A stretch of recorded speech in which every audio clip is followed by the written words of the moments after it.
Olá pessoal, esse é mais um vídeo nosso aqui no canal Café e Saúde Podcast. Hoje nós estamos estreando nosso estúdio novo. Vocês podem ver que nós estamos aqui com material novo, mesa, cadeira, tudo para poder entregar para vocês um vídeo com maior qualidade, né? Toda semana tem um profissional diferente aqui falando sobre saúde, carreira e bem-estar. Antes de mais nada, se inscreva no nosso canal, curta, compartilhe com seus colegas, com seus amigos. O nosso vídeo tem o apoio do Estúdio Dom Fisioterapia e Pilates. Lá você consegue fazer pilates, fisioterapia, ter uma qualidade de vida. Procura as meninas lá que é sucesso sempre. E hoje, meu convidado de hoje é um fisioterapeuta, né? A gente já teve outros fisioterapeutas aqui, mas cada um tem uma história diferente para contar, tem trocas, experiências bacanas das profissões, e sempre a gente está aprendendo uma coisinha nova. Então, meu convidado de hoje é o Douglas Casaburi, que é fisioterapeuta. Vou deixar ele se apresentar. Primeiro, obrigado pela presença, por ter aceitado estar aqui com a gente. Agradeço o convite. Sou formado em fisioterapia desde 2018. Sou da área respiratória, né? Tenho pós-graduação em respiratória, mas eu surgi do Pilates. Me formei aí no método Pilates, dei início trabalhando com Pilates. E hoje em dia eu vivo a adrenalina do hospital e a calmaria do Pilates, né? Dá para balancear aí bem. Trabalho bastante com o home care também, né? Que é onde eu vou até a casa do paciente e realizo os procedimentos necessários. Então, você resolveu seguir os dois caminhos, o Pilates e o clínico, né? Sim. Então, assim, para a gente entender, porque a gente já teve outros fisioterapeutas aqui, a gente focou muito no clínico. Eu queria falar um pouco primeiro do Pilates. Para as pessoas que não sabem o que é Pilates, tem gente que pensa que é modinha, que é uma coisa que começou ontem. E na verdade não, na verdade tem toda uma história por trás. Sim. Conta pra gente o que é o Pilates e os benefícios que porque as pessoas às vezes procuram uma atividade física, né? Por N motivos, ou porque precisa melhorar a saúde, ou por estética, ou por condicionamento físico, e por N coisas. E o Pilates traz muitas coisas englobadas ali nele que serve praticamente para todo mundo. Sim, né? o Pilates é muito antigo. E ele foi evoluindo, foi melhorando, foi vindo novas técnicas. E o Pilates é bom para tudo. Tenho dor na coluna, o que eu posso fazer? Vai pro Pilates. Tô todo encurtado, sinto pesado o corpo, vai pro Pilates. É bom para tudo, flexibilidade, fortalecimento muscular, condicionamento físico. Uma coisa assim que o pessoal pergunta muito, Pilates emagrece? Assim, não é voltado para o emagrecimento. Mas se você já está sedentário, você não realiza nenhuma atividade, você vai estar queimando certas calorias. Mas não é o foco principal do Pilates emagrecimento. Então, assim, a gente trabalha muito a linha de abdômen, que é o nosso centro de equilíbrio. Então, a gente acaba aí queimando uma caloria, mas não é o foco principal. O foco é flexibilidade, a gente faz um alongamento assim, global do corpo. E você vai se sentindo melhor cada aula que passa. E também, assim, o que o pessoal às vezes confunde, o Pilates não resolveu nada. Mas, assim, às vezes você tem um problema ali muscular de anos. Não vai ser em um mês que você vai resolver. Então, precisa de tempo, a gente vai... E com o tempo você vai percebendo que o corpo vai respondendo. Assim, não tem contraindicações para o Pilates. É muito bom. Todas as idades também, né? Todas as idades, desde a criança até o idoso. Aí, no caso, umas coisas que perguntam também, já perguntaram, eu já ouvi perguntarem, sobre definição. O Pilates, ele não está voltado à hipertrofia. Só que se a pessoa já tem eu creio eu, né, posso estar falando besteira, uma boa genética, né, uma facilidade de perda de calorias, acredito que ajude, que você trabalha com o seu peso do seu próprio, você não ergue peso, você tem o peso que você pesa, só. Sim, né? E tonifica os músculos, né? Você não vai ficar hipertrofiado, todo musculoso, mas você pode ficar definido. Mas para isso precisa de constância. Tem que ir umas 2, 3 vezes lá, né? 2, 3 vezes. E também o fator principal, controlar a alimentação, que senão também não adianta. Mas dá pra ficar com o corpo bem definido no Pilates. Se você vê o criador do Pilates, o Joseph Pilates, ele era um cara assim, era um idoso. E se você visse a foto dele, todo definido. E ele praticou a vida inteira o Pilates. Então, assim, tem resultado muito bacana. Tem uma história interessante que ele criou o Pilates por algum problema, né, que ele teve. Isso, ele teve vários problemas na infância. Aí foi num centro de concentração que ele ficou lá, né, com vários pessoal acamado lá. E ele pegou mola de hospital e foi adaptando. Foi fazendo exercício. Aí ele viajou, conheceu a esposa dele também, que já era do balé, então juntou o útil ao agradável e Pilates tá aí até hoje. Isso eu não sabia. Então, algumas coisas que você vê, a postura do Pilates lembra bastante o balé. Então, tem influência da... Sim, Porque o balé, por exemplo, é uma coisa, as pessoas acham fácil vendo de fora, mas exige um trabalho muscular tremendo, né? Se muito. você conversar com bailarinas, que eu conheço algumas, os caras que dançam balé são fortes pra caramba, porque é um trabalho muscular tremendo. Então, acho que o Pilates tá andando ali junto. Andar junto. Porque assim, o bailarino, se você perceber, eles são muito flexíveis. Muito mesmo.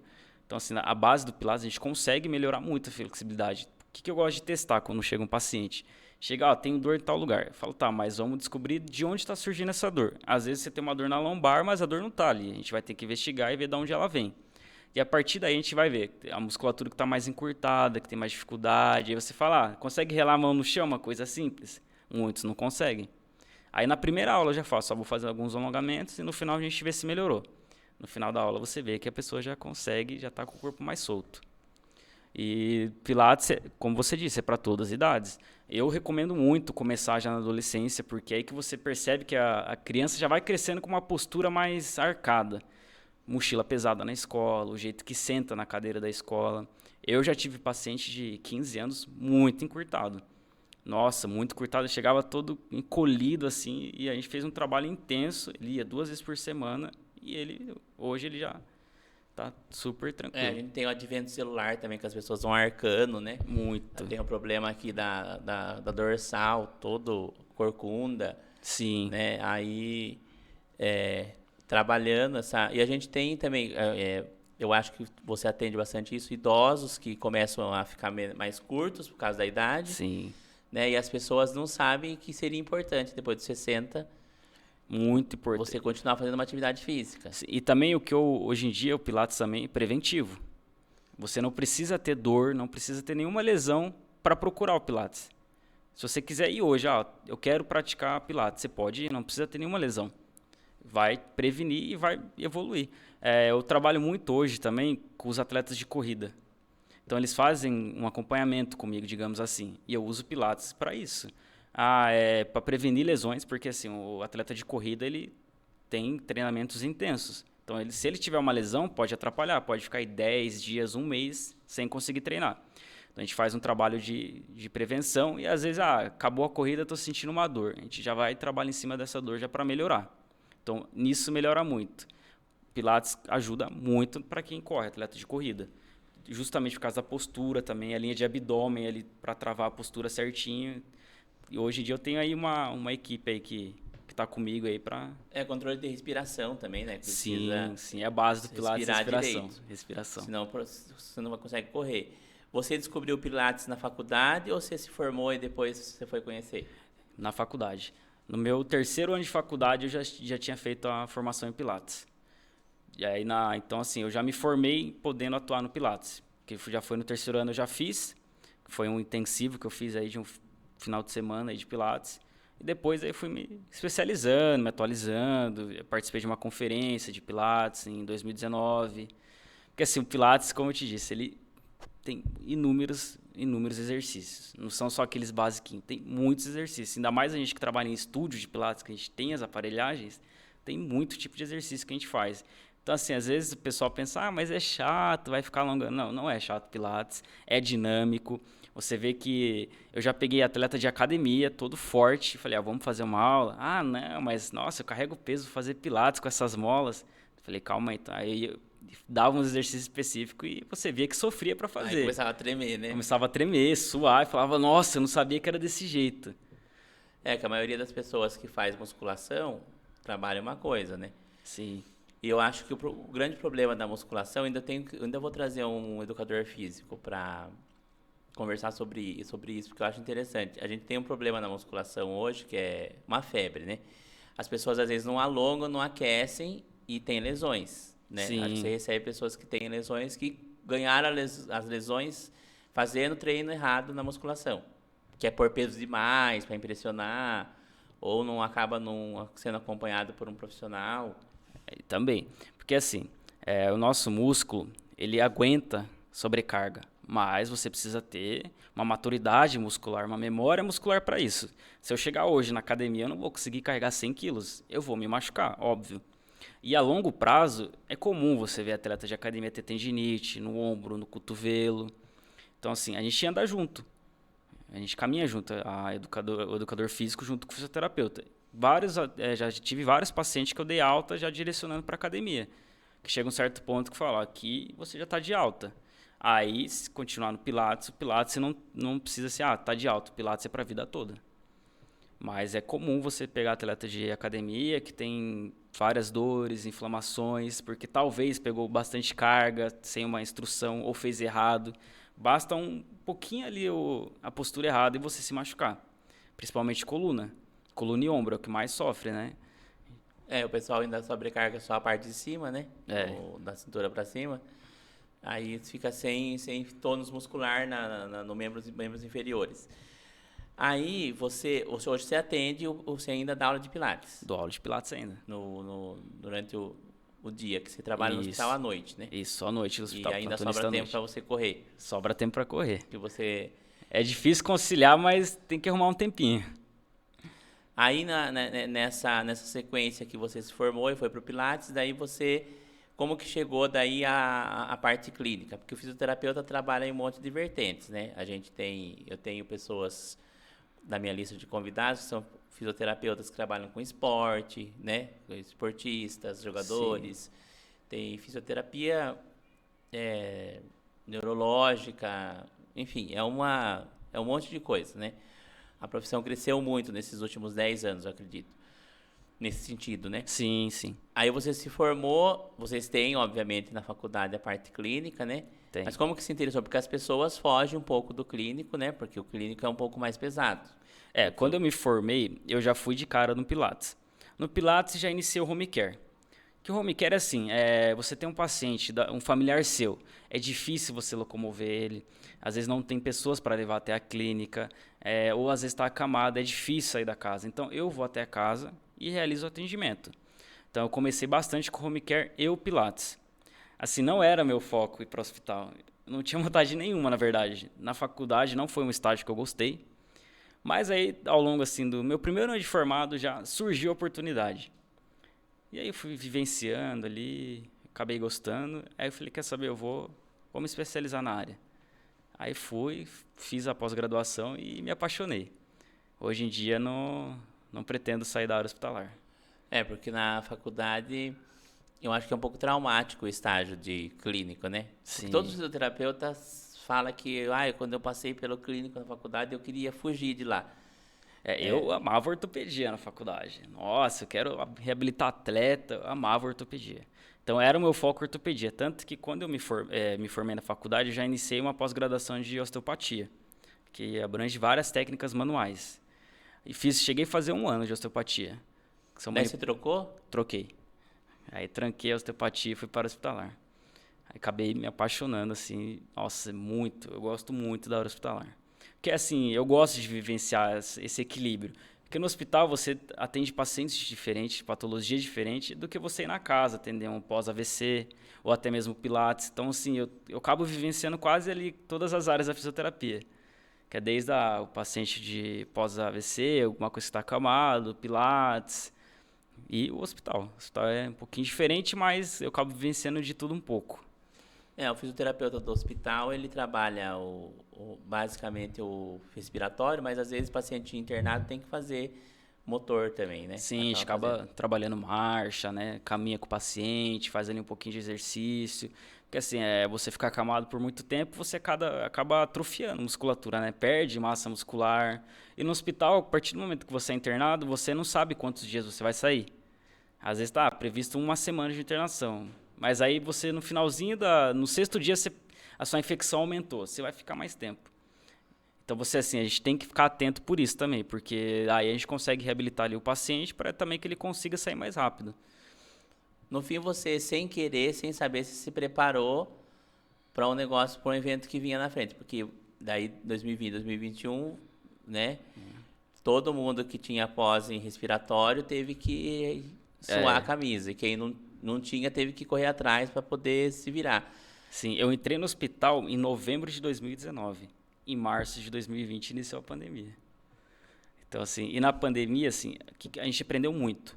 Muito mesmo. Eu, assim, eu sou 100% melhor depois da pandemia. O que a gente tinha que correr atrás era tudo novidade. Então, assim, tudo a gente acabou descobrindo na prática. Tanto que na primeira onda do Covid a gente não tinha muita noção do que era mesmo o Covid, né? Até a parte de medicamento, o que faz bem, o que não faz. Então a gente foi aprendendo. Eu faço bastante curso também para me manter atualizado. Porque assim, diretrizes surgem o tempo todo. Então, quanto mais a gente estiver atualizado, melhor para o paciente. Melhor a gente vai dar uma qualidade ali para ele. Desde o momento que ele pisa no hospital até a hora dele ir embora.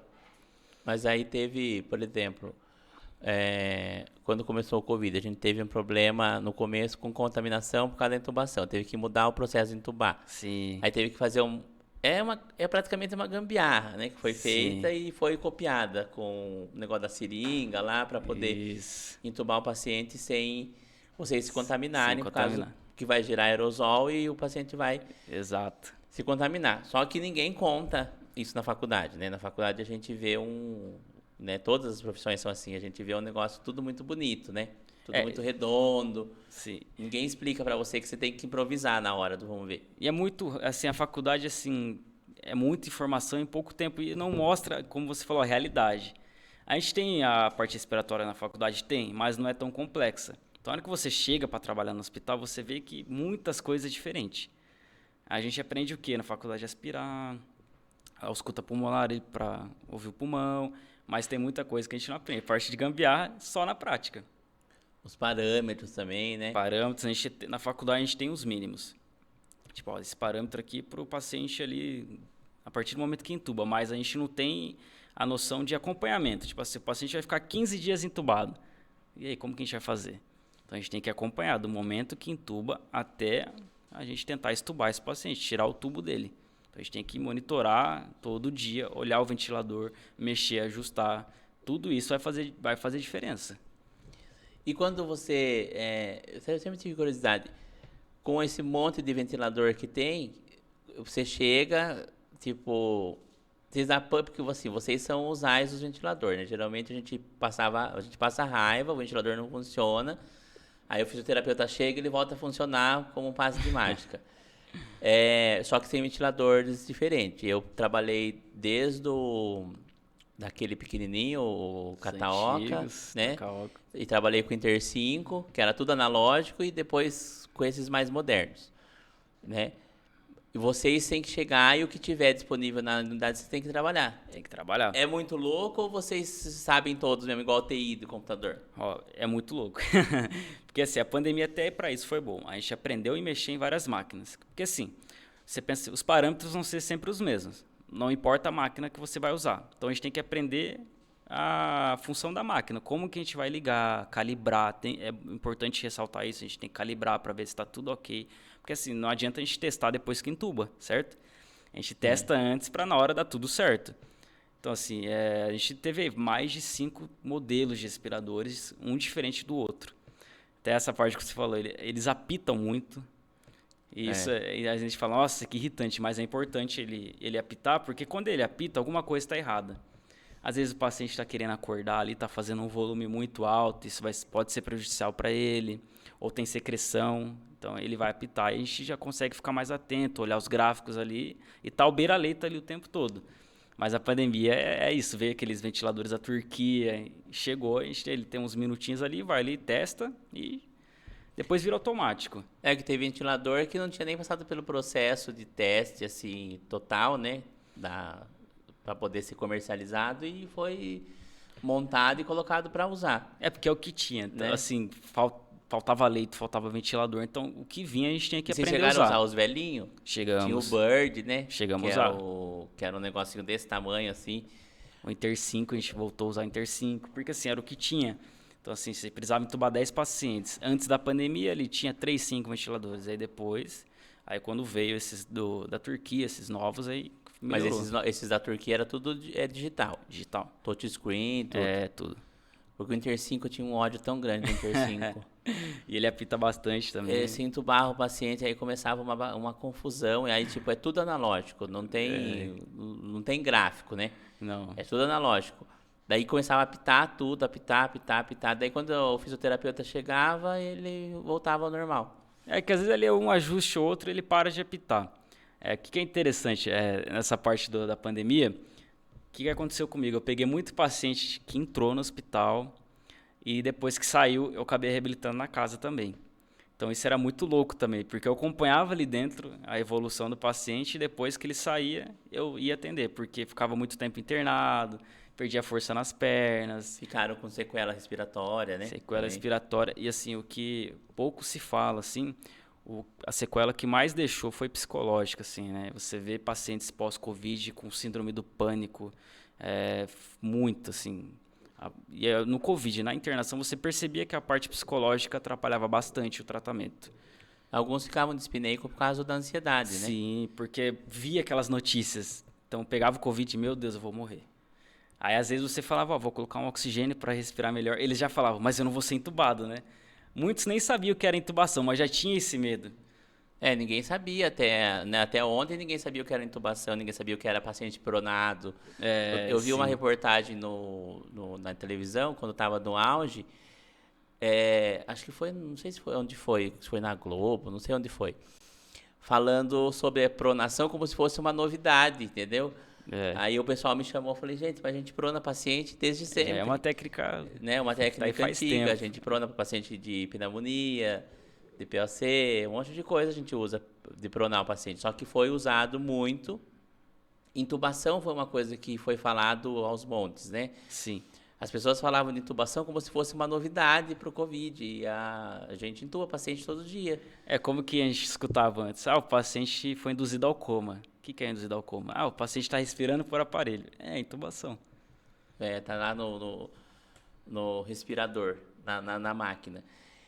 E aí é muito louco, assim, porque a gente teve, além dos ventiladores, né? A gente teve bastante teste de coisas que não eram invasivas. Teve um negócio lá aqui no Brasil, eu não lembro aonde, o estado, que era como se fosse um capacete. Sim, sim. E eles usaram e teve bastante êxito, né? Sim. Teve até o catéter de alto fluxo, né? Que no catéter que dá para usar uma oxigenação mais alta. Foi assim, bastante coisa que a gente teve que ir descobrindo o que era bom e o que não era. E na primeira onda era tudo novidade, na segunda a gente estava mais preparado. Só que o que aconteceu na segunda? Explodiu de um jeito, a gente estava preparado, mas não tinha leitos. Então o que a gente tinha que fazer? Tinha que tentar trabalhar ali o tempo todo para o paciente não ir para intubação. Então o que a gente fazia? Oxigenoterapia, ia ali titulando beira-leito, AVNI, né, que é a máscara de interface, para melhorar a oxigenação, para evitar a intubação. Porque assim, faltava leito no Brasil inteiro, o que a gente ia fazer? Até a pronação, mesmo o paciente ali na máscara, a gente pronava. Aí o pessoal de casa que não sabe o que é pronação, a gente deita o paciente de barriga para baixo. E é mágico, né? Na maioria dos casos é mágico. Nossa, melhora assim, imediato. Sobe a saturação de uma coisa muito Nossa, louca, né? E na verdade sobe por causa que você acaba fazendo que o pulmão ceda, né? Tira... O pulmão, você tá deitado com a barriga para cima, o seu pulmão tá, né, para usar um português mais acessível, tá esparramado, né, no seu tórax. Aí se você vai de cabeça para baixo, ele tem mais espaço para poder expandir, né? Sim. O pulmão que já está debilitado. E era assim, nossa, era muito bom. Muitos pacientes respondiam muito bem à pronação. Você tinha ali um pulmão rígido, um pulmão todo tomado pelo Covid, então a gente pronava e o paciente tinha aquela melhora. E ficava quanto tempo pronado? 24 horas, né? Não, 16 horas, dependendo, 22 horas. Dependendo. Depois invertia. Depois supinava. E depois... Se precisar, de novo. Pronava de novo. Só que tinha que ser bem certinho, tinha que trocar a posição ali para não fazer escara também, né? Mas era uma técnica, assim, muito boa. E pronar paciente entubado é mais difícil, né? Mais difícil. Aí você pega um paciente obeso, que também já é mais difícil. Mas, assim, tem a técnica. Se você fizer a técnica certinho, facilita. Mas foi muito bom. Porque, assim, a gente pronava desde o paciente jovem até o idoso. Era o que tivesse indicação, a gente pronava. Os que não estavam entubados também? Também. Mas eles colaboravam ou tinha paciente que não colaborava muito? O que mais atrapalhou no Covid foi a ansiedade. Então, assim, tinha paciente que não conseguia fazer a VNI, que é aquela máscara, porque tinha fobia, não Porque conseguia parece ficar. o Alien, né? A hora que você olha, Ele assusta, fica né? E a na cara pressão, né? toda. Uma pressão forte, né? Então, tinha dificuldade. Então, a gente falava, vamos pronar. Aí, às vezes, você pronava, não conseguia ficar muito tempo também. Porque, assim, o ambiente hospitalar, para a gente que vivencia, se torna comum. Para quem chega, vê aquele monte de aparelho apitando. Aí, às vezes, aquela correria dentro da UTI. Então, assim, o paciente, ele tá observando tudo. Então, aquilo também atrapalha. Ele fica mais ansioso. O que acontecia muito? Às vezes, você estava aqui deitado, o paciente do seu lado tinha uma parada cardíaca. O paciente escuta a movimentação e tal, então você via que a parte psicológica, Ele pensava, o próximo vai ser eu, né? sim, Você já experimentou a VNI pra você ver, sentir a sensação do... eu nunca. Porque o pessoal... Tem uma amiga fisioterapeuta que ela falou que ela colocou nela. Pra ela ver como que era, né? Que diz que é muito, muito ruim, porque é uma pressão muito grande, né? Sim, Eu uma vez... perdi não, eu não aceitei porque eu não consegui. Tinha uma vaga para trabalhar de enfermeiro em câmara hiperbárica, entendeu? sim. Tinha que entrar junto, porque se o paciente passasse mal, tinha que ter um enfermeiro lá dentro. E tinha que ser enfermeiro, não podia ser técnico. Aí eu passei em todas as etapas, mas eu não consegui ficar dentro da câmara. Eu tenho claustrofobia. Eu me senti muito mal. Porque assim, E era um salário bom. você sente preso, assim, a parte psicológica, né? Porque você fala assim, eu vou respirar. Mas, Tinha oxigênio, alto fluxo de oxigênio. só que aquele problema, você briga com o oxigênio, né? Então você acaba ficando mais espineco ainda. Na verdade, é que nem... Eu nunca mergulhei, não sei se você já mergulhou. Mas é oxigênio de mergulho, como se você estivesse mergulhando, né? A câmera hiperbárica, eles colocam lá no negócio como se você estivesse... Você tá com oxigênio, mas a pressão... Eu não sei explicar, eu sei que é horrível. Pra quem tem claustrofobia, Entendeu? E aí ficou a vaga aberta, não sei depois como que aconteceu, mas demorou a achar alguém, porque você tinha que ficar lá 40 minutos, não sei quanto tempo fica, 1 hora, né? É um negócio bem, um tubo grande assim, parece um submarino, gigante. É uma área diferente aí, né? E tem lá, aliás, eu quero achar alguém que fale, que trabalhe com câmera hiperbárica para poder falar sobre isso, porque é uma coisa que quase as pessoas não conhecem e faz maravilhas também. Cura Eu ferida. mesmo não conhecia. Cura ferida. Essas feridas de 15, 20 anos, às vezes faz sessão de câmera hiperbárica, a ferida vai regredindo. Nossa, Por causa interessante. porque bactérias anaeróbicas, né? Aham. Que morrem com oxigênio, um excesso de oxigênio. Só que você se sente mal lá dentro. Porque fácil. eu acho que a sensação, eu fiz essa volta para falar que a sensação, acho que da VNI deve ser a mesma da câmera hiperbárica. Com um agravante, que na câmera você tá lá solto, lá dentro. Na VNI, porque as que eu vi, a cara toda, né? A maioria era. Então, assim, e aquilo ali vai... Conforme apertado, você respira né? apertado, e ela vai ficando... A visão também, né? Ela vai fazendo aquele... O vapor, aí você vai tampando a sua visão. Então, você imagina, você não começa a ver as pessoas ali, e aquela pressão... E a gente tentava, assim, 2 horas, para Mas mais. geralmente quantas horas que é o recomendado? 1 em hora. média? 1 hora. Mas no Covid a gente deixava 2, 3... Mas chega a ficar mais que 2 horas? Chega, Em sim. alguns casos? Sim, chega. Porque assim, tem um resultado bom. Tem paciente que você acabou de colocar a venilha e já responde, a saturação sobe na hora. Então assim, evita assim a intubação. Só que quando o paciente não aceita, é mais complicado, porque daí ele pode ficar nervoso e pode ter uma piora ali naquela parte emocional ali. Mas a gente fica do lado do paciente, a gente conversa muito, né? O que ajudou muito foi a parte do psicólogo atuando na UTI.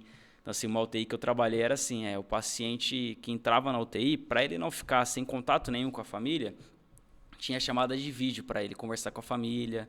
Então, você via que já dava uma animada, porque não podia ter visita. Então, assim, uma forma deles comunicar com o familiar.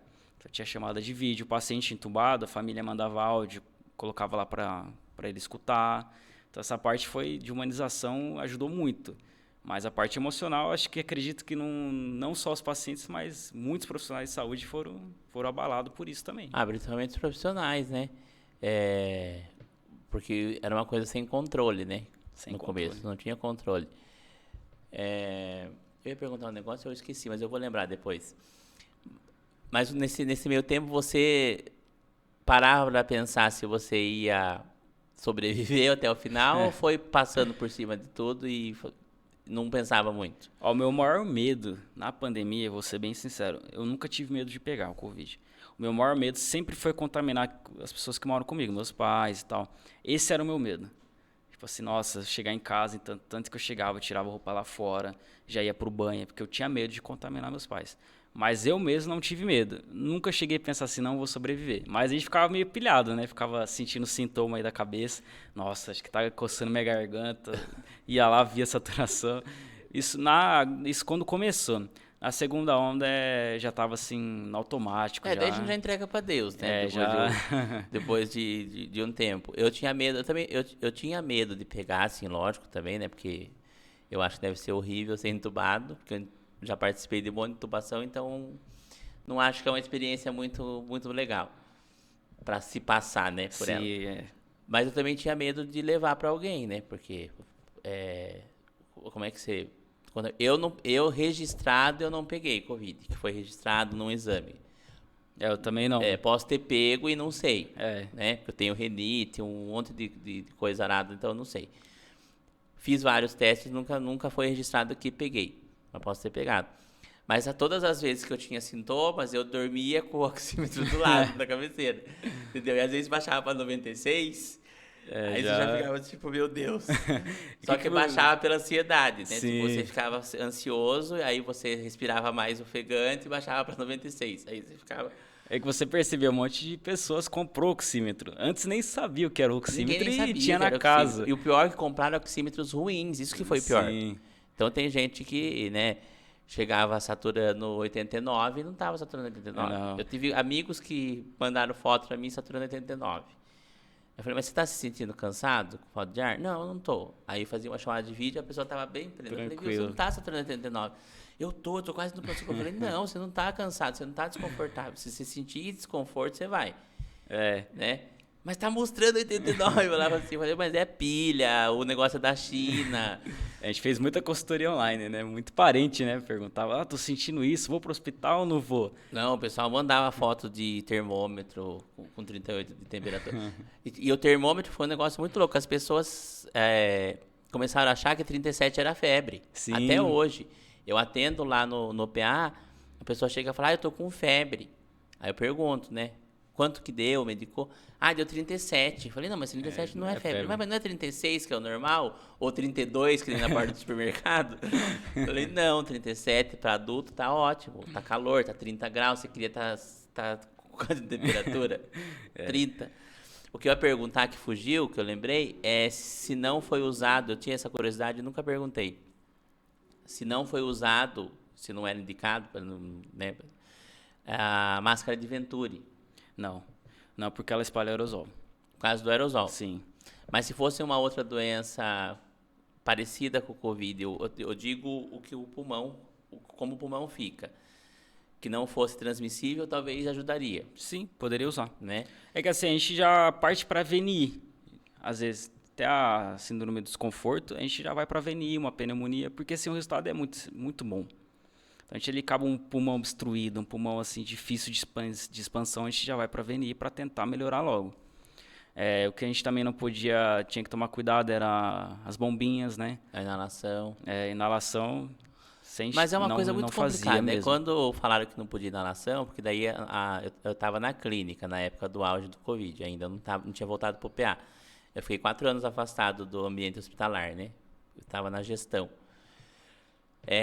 Aí a nossa médica falou que não era para fazer inalação por conta do aerosol. Só que tem pessoas que têm asma que só saem da crise na inalação.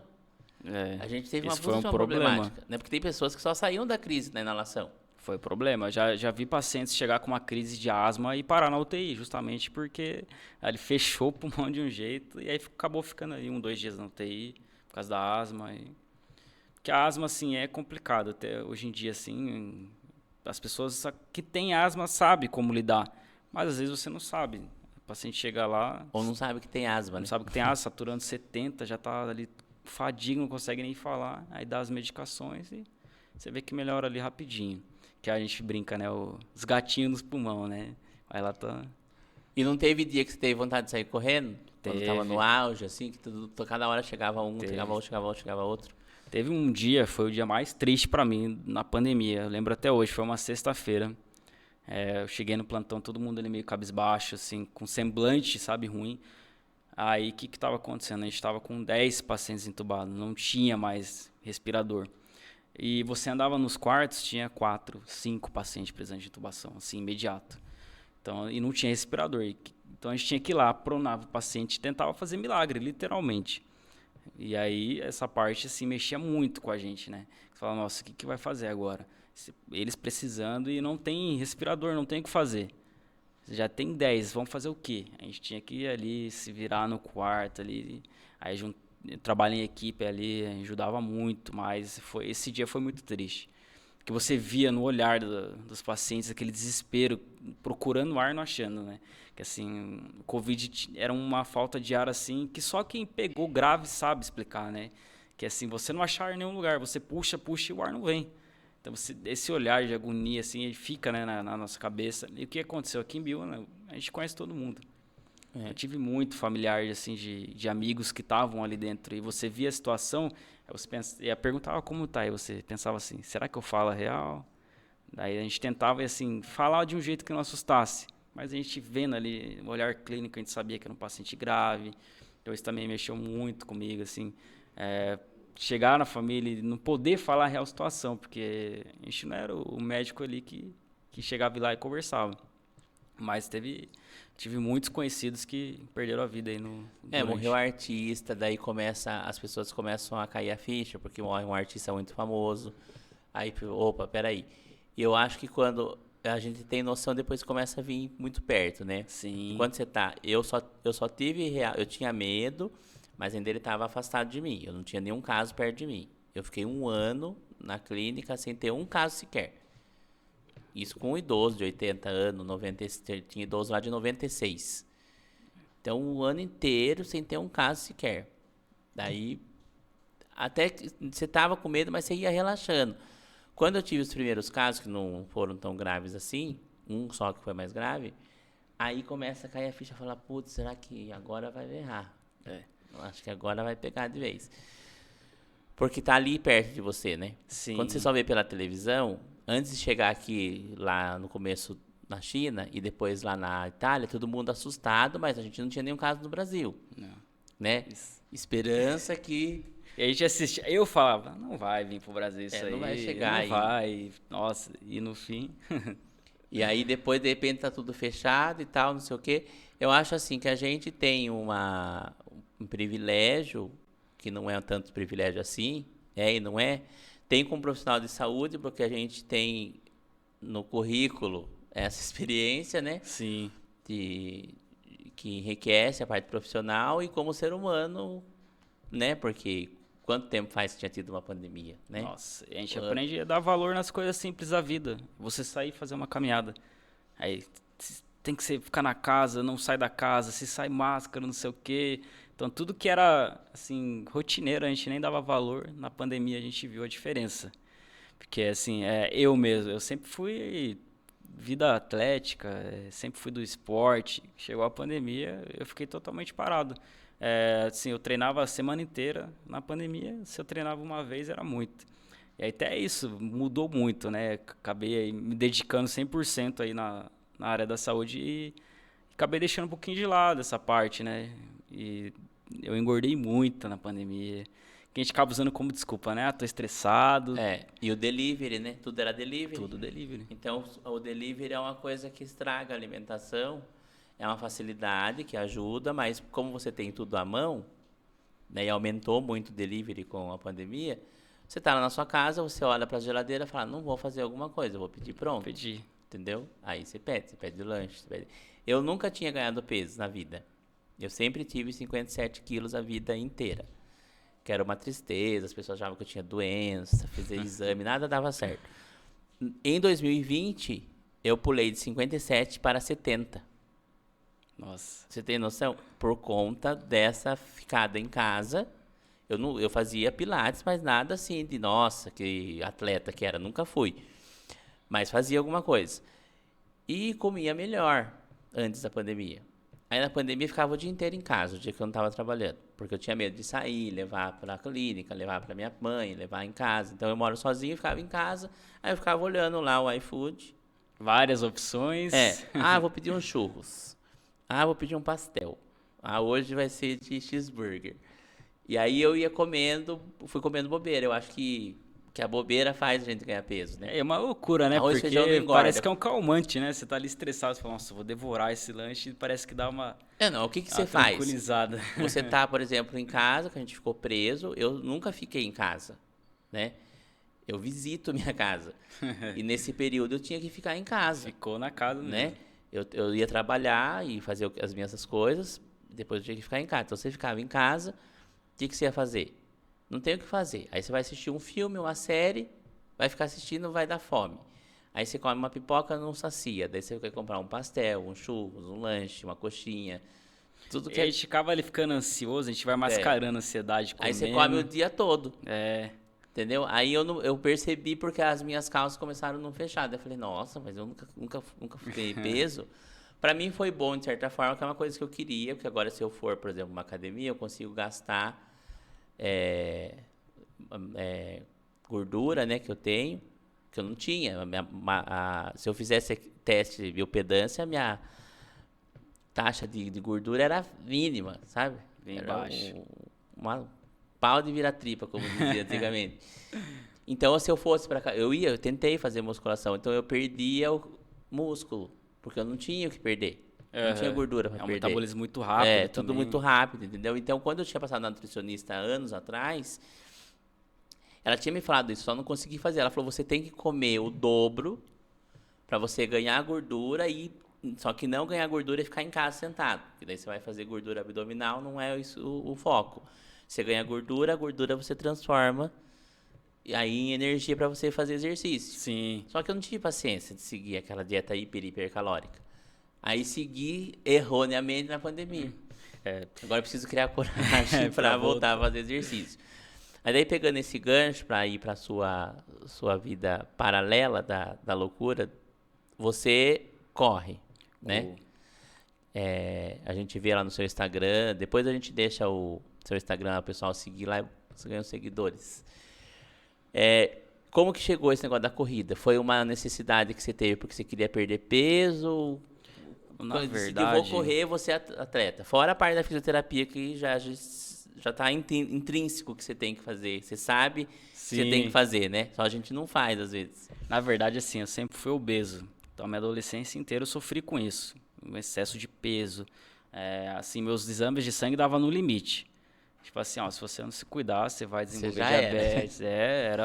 E assim, eu comia muito. Eu acordava de manhã, pra você ter uma ideia, eu tomava aí 2, 3 copos de refrigerante, assim, sem sentir. De manhã, De manhã, a hora que acordava, na escola. então a sua obesidade era porque tem pessoas que têm problema com obesidade, mas não comem tanto, assim. Tem outros problemas correlacionados. Você não, você comia mesmo. Eu comia mesmo, comia muito.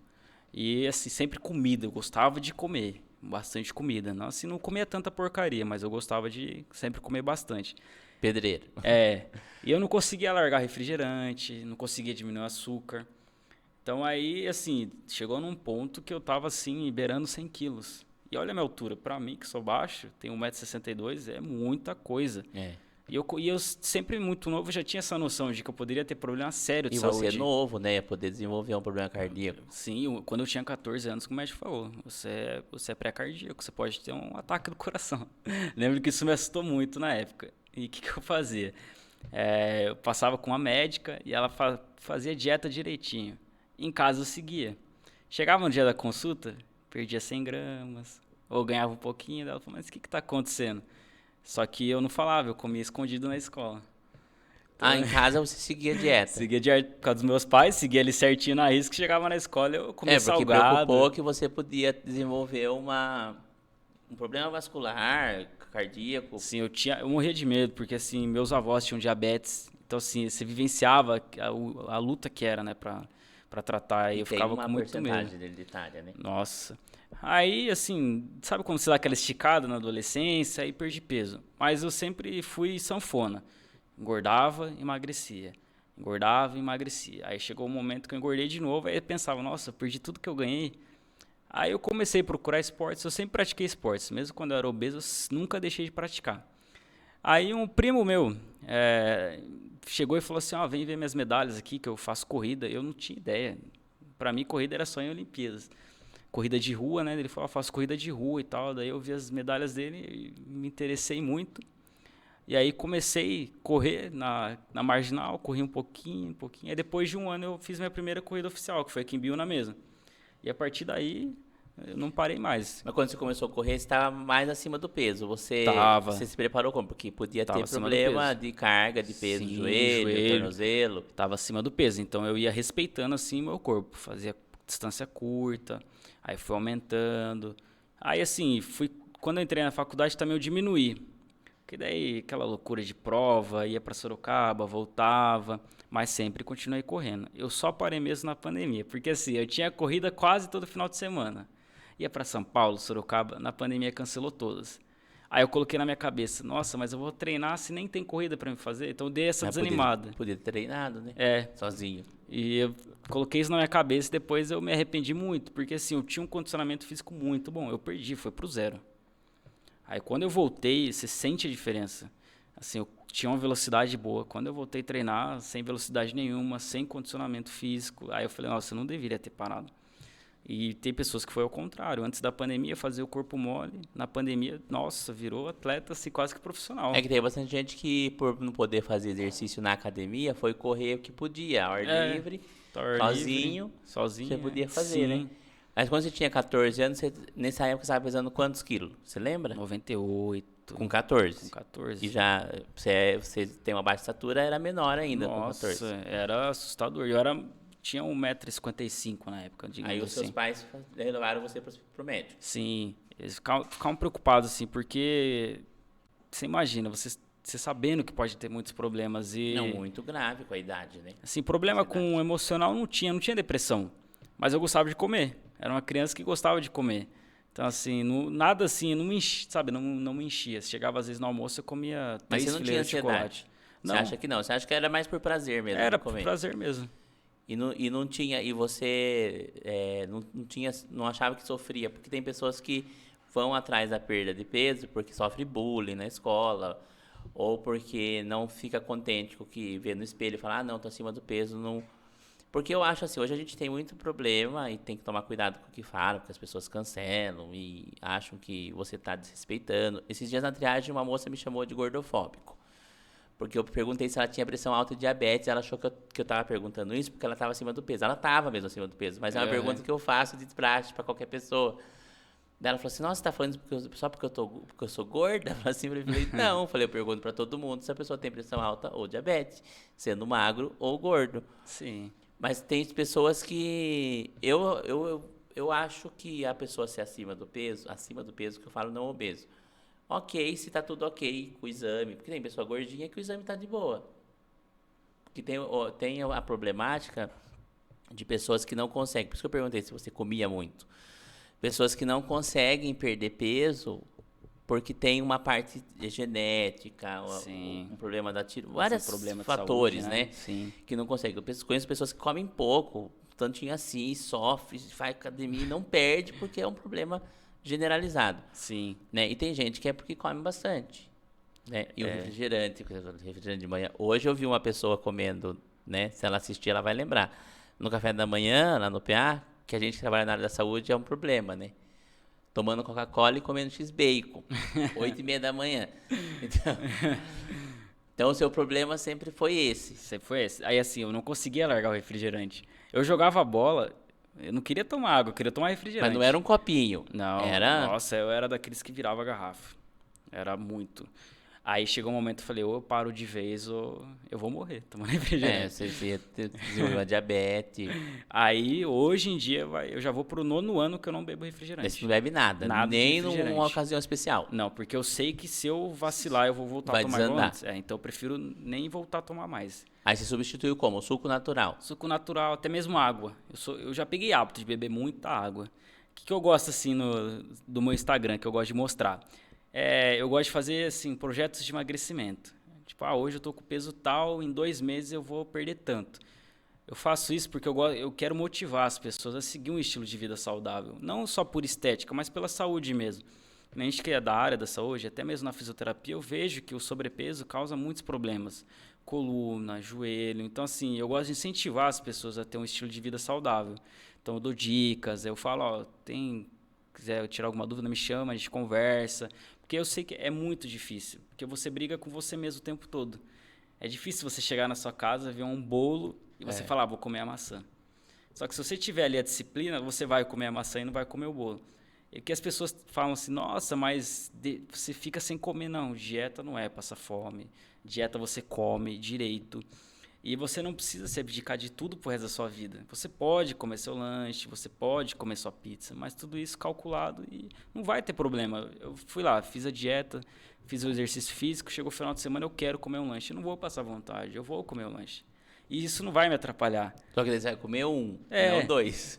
Aí você fala, e você vê que às vezes é a gula mesmo, é o olho, você não precisa de tudo Mas tem aquilo. esse fator. Às vezes é por ansiedade, às vezes não dá pra explicar. Acho que o nutricionista explica até melhor, mas tem essa Sim. pessoa que come, né?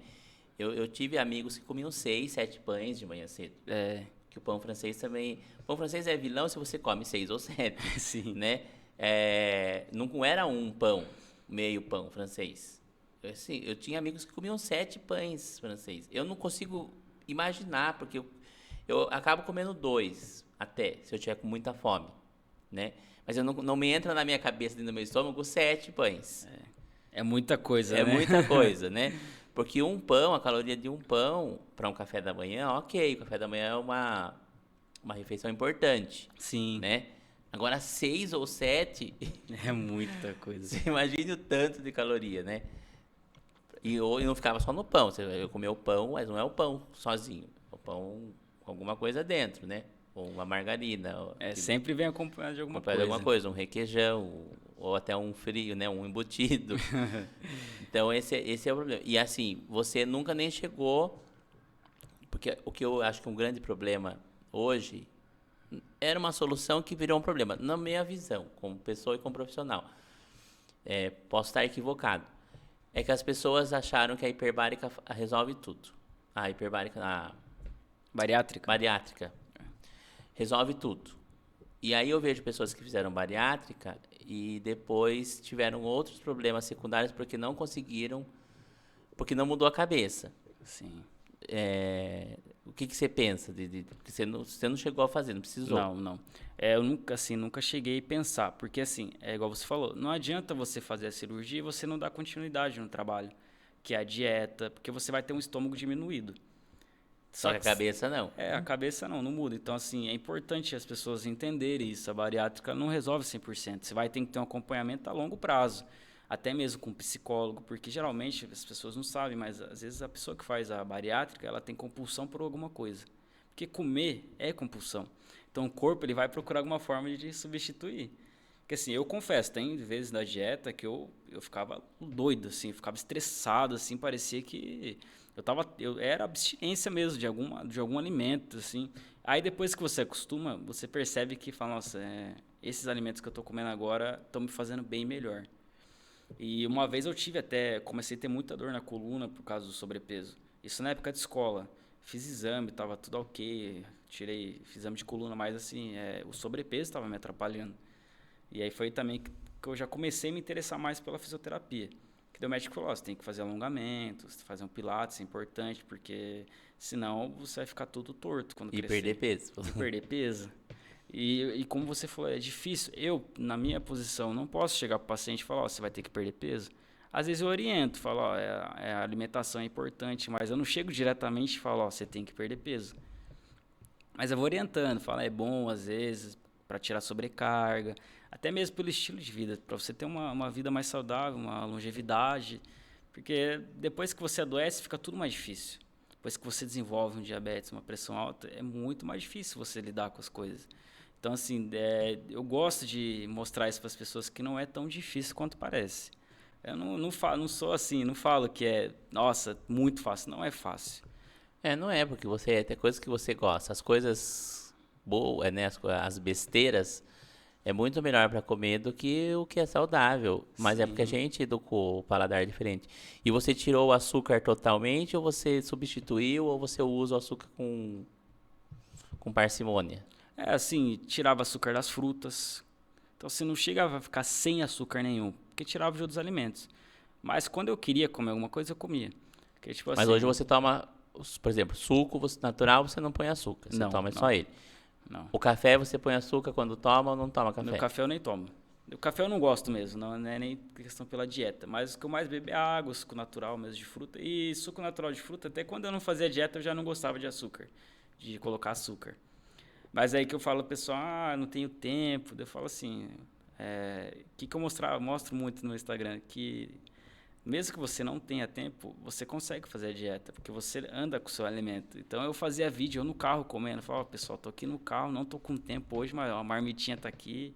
Até mesmo dentro do hospital, eu falo, ó, tá aqui a marmita, o café da manhã, o almoço, tá tudo certinho. Se você planejar assim, fica mais fácil. Aí você tem 6 refeições diárias, você faz? É mais ou menos. Com intervalo para ter, por exemplo, uma coisinha para não desmaiar, né? Porque É, mas eu gosto de assim mostrar muitas coisas, né? Não só a fisioterapia, mas como é a vida do fisioterapeuta. E na vida, como que é a vida do fisioterapeuta no hospital? Tem muita gente que não tem essa noção, que a gente trabalha a parte respiratória.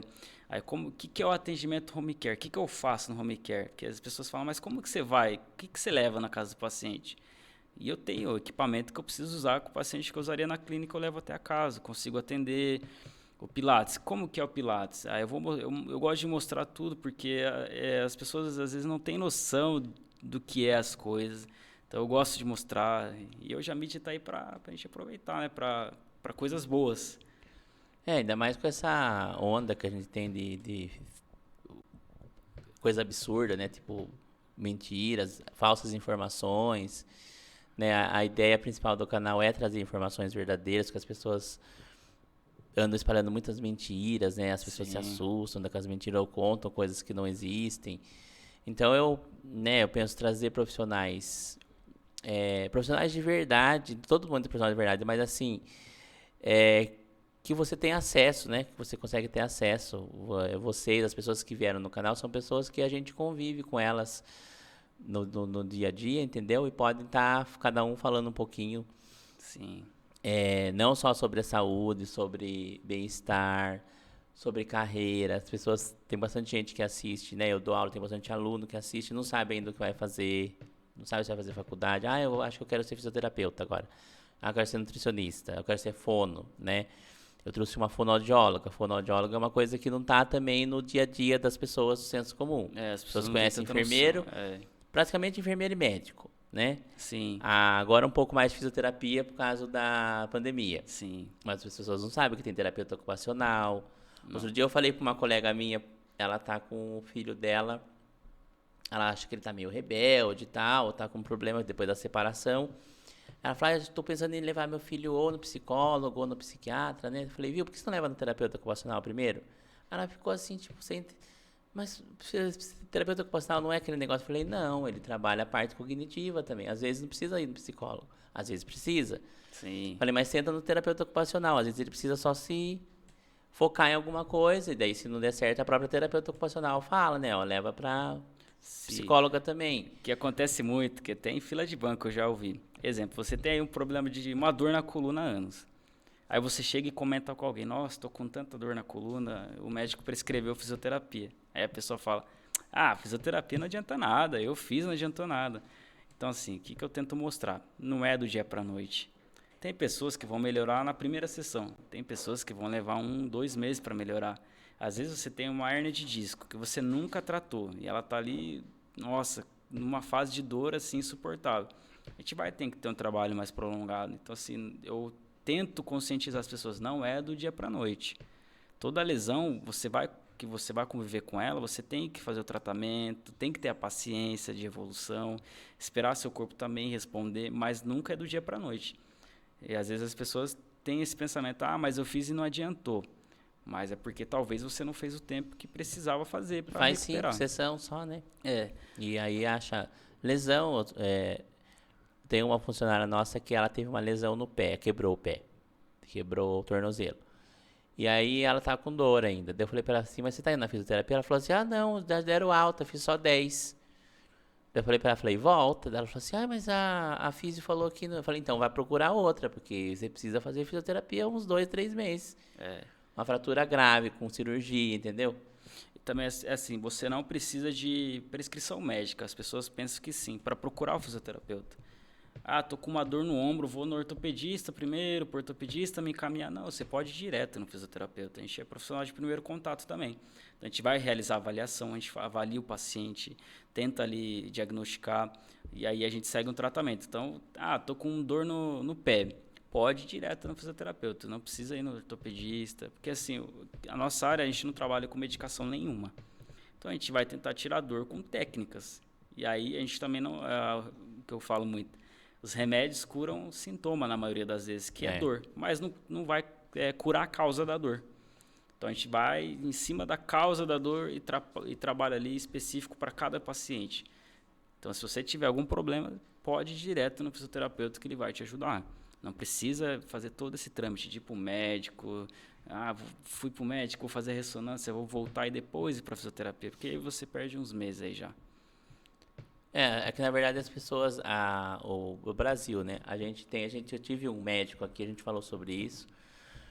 O Brasil ainda tem aquela cabeça, né, não tem ainda a ideia do multiprofissional. Não. Como acontece, né, no mundo inteiro hoje. Ainda está devagar. Lá na UBS, por exemplo, o enfermeiro faz acolhimento, pede exame, medica, prescreve, e às vezes o paciente fica bravo, fala, o médico nem me atendeu, mas o médico não vai te atender, ele vai te resolver o enfermeiro resolve seu problema naquele primeiro momento. Se for o caso mais grave, que, né, obviamente que a gente não faz esse tipo de diagnóstico, vai ser encaminhado para o médico. Sim. Né? A gestante hoje abre um pré-natal, né? Tudo com o enfermeiro. Ela sai de lá com papel para fazer exame, ela só vai passar com o ginecologista, com o obstetra, com o ginecologista, um mês depois com tudo pronto, até o ultrassom. Né? E isso é um benefício para o paciente, ele não entende isso. Né? É difícil. Então, todas as grandes áreas viraram multidisciplinar. Nos hospitais de ponta, tem uma mesa igual essa nossa aqui, os profissionais vão sentar junto e vão debater o assunto. Os casos, né, da vida da pessoa. Sim, né? Sim. E assim também, as pessoas têm que entender, a gente tenta facilitar ao máximo para o paciente, porque a gente quer dar o conforto para ele. A gente vai tentar evitar o transtorno dele ter que fazer muitas coisas que a gente pode estar resolvendo o problema dele. Que nem tem pessoas que falam, machuquei não sei o quê, tem que ficar em repouso. Não. Hoje em dia a gente não trabalha com repouso mais, a gente trabalha com movimento, a gente trabalha com reabilitação. E nossa reabilitação não fala, o paciente fica deitado uma semana. Eu falei com um ortopedista outro dia, ele falou isso para mim, isso faz tempo, uns 2 anos atrás. E eu até fui pesquisar depois, porque quando eu comecei a trabalhar com um idoso, que eu nunca fui da área do idoso, sempre trabalhei com adultos graves, né? Eu sou especialista em UTI e urgência e emergência. Aí fui trabalhar com idoso, porque foi uma oportunidade e tal, e fui.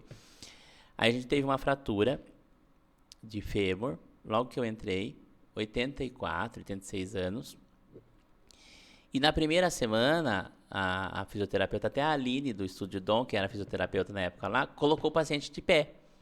E eu achei aquilo um absurdo na época. Eu falei, meu Deus, né? Tipo, fratura de fêmur com cirurgia, com substituição total, né? Da cabeça do fêmur, né? Cirurgia super bem sucedida, foi feita no hospital particular, então, uma equipe de ponta. Aí na primeira semana ela foi atender o paciente, pôs a mulher de pé, entendeu? Eu já fiquei em pânico, né? Eu não ia pegar e desfazer, né? Tipo, cortar a conduta dela, né? Mas eu fiquei assim. Daí o ortopedista foi lá avaliar, né? Ela passou o que ela tinha feito. Daí eu comentei com ele, ele falou, não, repouso a gente não faz mais, isso é coisa do passado. Sim. Cirurgia foi bem sucedida, põe de pé. Lógico que não vai fazer o paciente correr, mas vai fazer descarga. Aí eu fui entender que tinha descarga de peso, senão a perna ia atrofiar. Tem um problema de... Porque acontecia isso, né? Quando pensava-se que tinha que ficar parado, o que acontecia? O músculo atrofiava. Né? É que eu falo, a reabilitação numa cirurgia, a reabilitação começa a partir do momento que o paciente acorda. A gente já usa ali uma corrente elétrica para estimular o músculo, e a gente já vai colocando o paciente sentado, vai fazendo a descarga de peso para ele conseguir sair mais rápido. A gente tentar e devolver ele para a sociedade, digamos assim, devolver para a sociedade o mais rápido possível, porque a gente quer dar a função de volta para ele. Então, assim, a gente treina atividade de vida diária, a gente vai, assim, que nem eu pego o paciente que tem pós-AVC, eu tenho que tentar ali dar conforto para ele o máximo possível e adaptar, ajudar ele a adaptar ele à nova realidade, como ele vai fazer as coisas de novo, sozinho, como ele vai ser a ajuda dele, isso ajuda muito. Porque, assim, tem muitos pacientes que vê no fisioterapeuta uma esperança. Que chega uma hora que o médico fala, agora você procura o fisioterapeuta e dá continuidade. Então, acabou. Acabou o médico, acabou tudo. Agora é o fisioterapeuta que vai caminhar com ele. Então, ele enxerga em você a esperança. Tipo assim, ó, agora é com você. Eu já passei médico, já fiz tudo, agora é eu e você. Então, aí a gente tem um trabalho para dar para o paciente o que ele precisa. Por isso que é importante multiplicar esse conhecimento, né? E as pessoas saírem da faculdade, né, com essa cabeça de fazer um bom trabalho, né? Sim. Para reabilitar, para as pessoas voltarem a ter qualidade de vida, né? Que é o que falta, eu acho que hoje em dia, quanto mais a gente puder compartilhar essas ideias, esses conhecimentos, né? O que você faz no Instagram é muito bacana. A gente pensa assim, eu não tenho tanto seguidor assim, mas aquelas pessoas, aquele núcleo que está te seguindo, às vezes estão tendo, né? Nossa, eu vi lá, eu comecei a iniciativa porque eu vi fazer, não fui fazer. Nossa, que legal, estava preocupado com uma coisa, estava rolando no Instagram lá, vi que com esse problema eu procuro fulano, entendeu? Sim, eu posto vídeos do Pilates, né, uns cortes de uns vídeos do Pilates, para as pessoas verem algum exercício ou outro, ver que não é uma aula parada, que é uma aula chata. Eu tento mostrar o máximo. E eu tenho um paciente que está comigo desde que eu me formei, desde 2019, no começo de 2019 até hoje. E assim, eu fico muito feliz quando o paciente evolui. É como se assim, às vezes o paciente dá um passo, para a gente já é uma vitória. E isso me motiva cada vez mais. Eles precisam de mim, mas eles que me motivam. Me motiva muito os pacientes. Eles me dão força para acordar cedo, para ir até eles, para atender, porque é totalmente gratificante você conseguir ajudar esses pacientes. Eles precisam de você. E às vezes o paciente está acamado, você consegue colocar ele em pé. Tem paciente que emociona, e isso é 100% gratificante. Isso aí você fala, valeu a pena. Eu acho que é o que mais...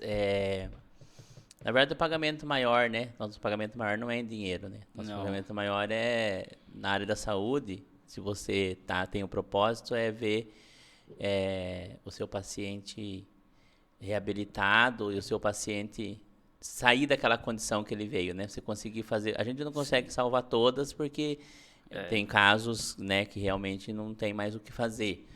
Mas eu acho que 90% que a gente consegue êxito, eu acho que daí vale a pena o esforço. Vale muito a pena.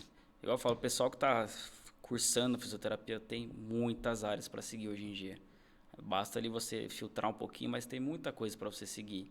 Desde a área de estética até a área de reabilitação, a neurologia, a área hospitalar. Então, assim, tem um leque de opções. Aí vai de você se encontrar.